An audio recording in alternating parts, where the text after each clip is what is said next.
I live in Hackney, and I think Hackney is the most wonderful place on earth.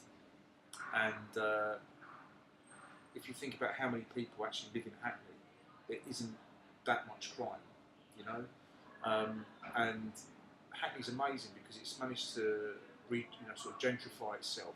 It's got an amazing array of markets and culture and galleries. There's festivals there now. It's a really, really amazing place.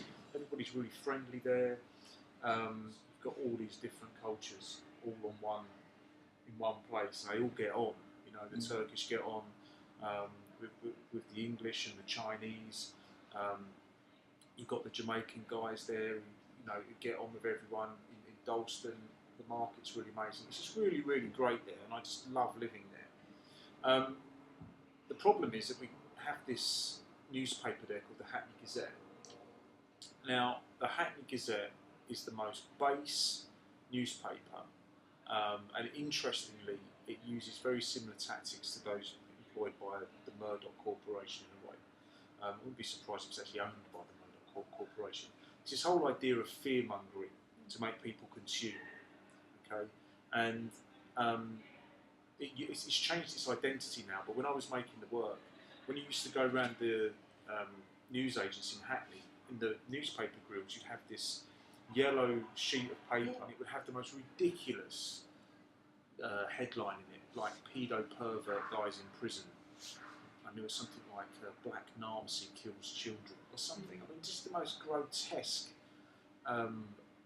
over-exaggerated, fabricated headline that didn't represent the people at all.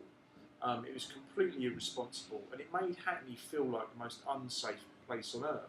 But actually what was going on at that time was people were trying to make it really amazing, you know. So I decided to do something about it, and I started to collect these posters out of the grills.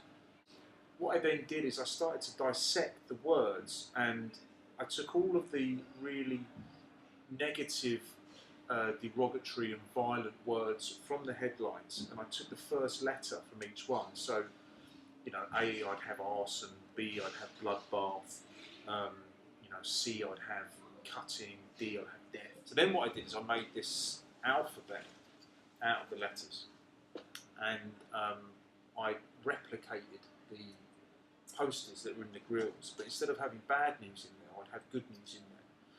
And I started to observe things that just happened in Hackney that were really nice and normal, you know, like there's one called Couple Caught Kissing in Park.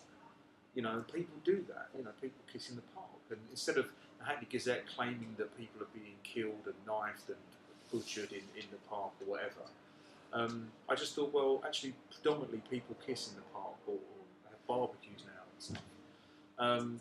And I made these posters so they were site-specific as well. So the Couple Caught Kissing in Park one, I'd find the nearest newsagents to the park and I'd put it in that grill, so when people walked out of the park, they'd see it there, you know.